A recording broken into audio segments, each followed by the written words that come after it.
ప్రస్తుత ప్రపంచంలో ఎక్కువ అవకాశాలు కలిగిన దేశం ఏదైనా ఉందంటే అది భారతదేశమేనని కేంద్ర ఆర్థిక శాఖ మంత్రి నిర్మలా సీతారామన్ అన్నారు. గుంటూరు జిల్లా చేబ్రోలు మండలం వడ్లమూడి విజ్ఞాన్ వర్సిటీలో సోమవారం 11వ స్నాతకోత్సవం జరిగింది. ఈ సందర్భంగా హైదరాబాద్లోని Anant technologies founder doctor Pavuluru Subbarao, Vishnu labs limited executive chairman doctor SP Vasireddy, Indian chess player Koneru హంపిలకు గౌరవ డాక్టరేట్లను, 1820 మందికి డిగ్రీలు, మరికొంతమందికి గోల్డ్ మెడల్స్, అవార్డులను అందజేశారు.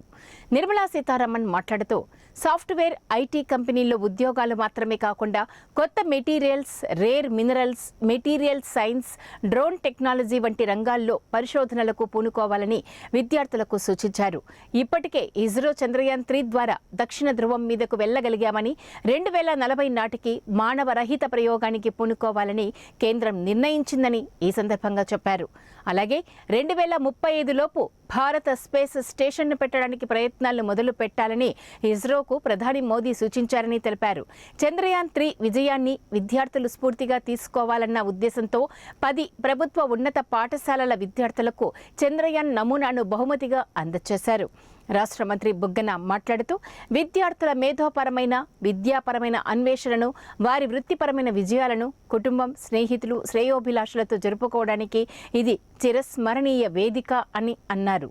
విజ్ఞాన్ విద్యా సంస్థల chairman Lavu Rattaiah, vice chairman Narasaraopet MP Lavu Srikrishnadevarayalu, VC Nagabhushan ఇందులో పాల్గొన్నారు. What thoughts have you got on that?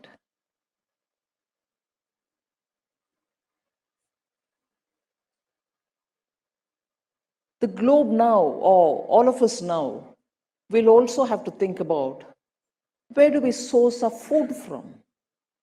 To be sure, what quantity of food from an area that if it gets hit, we can look at a different destination from where we can draw it. Do we need to draw food from so many different sources, or can you have food security because you planned your agriculture well?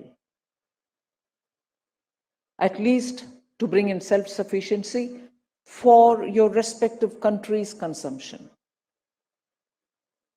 And even though well endowed, Africa and all the countries, each one of them inclusive, I've been thinking about the 50 plus, food security is a major issue for them. They had, and rightly, they had comfortably depended on 1, 2, or 3 sources for their main staples. But that was what was hit when war came.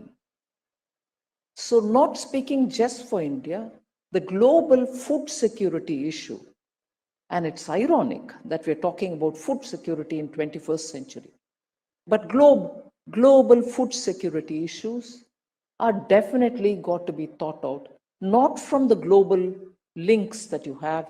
Yes, that comfort is there, but the risks are also high.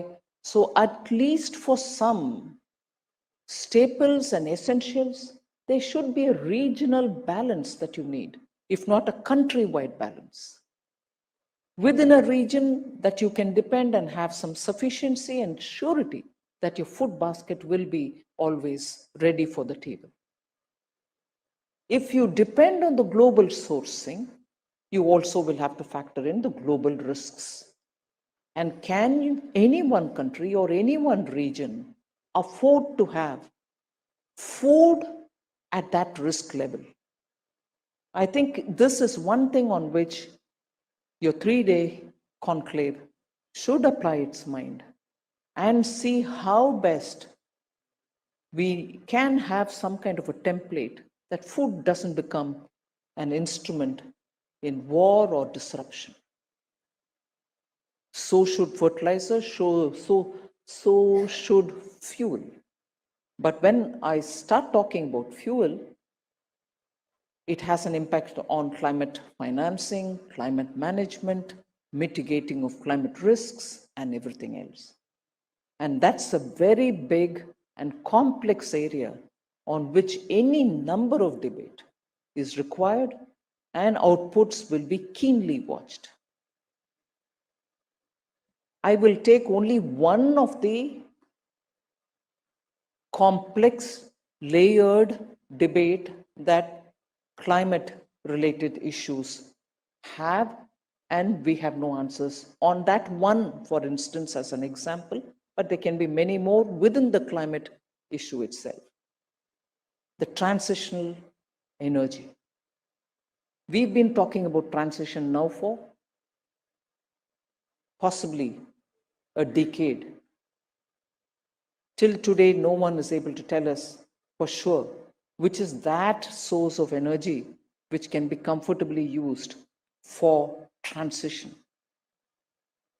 There was a time, and I'll be unfair to use this expression, but I'll still use it. There was a time when deceptively all of us believed that natural gas can stand by us.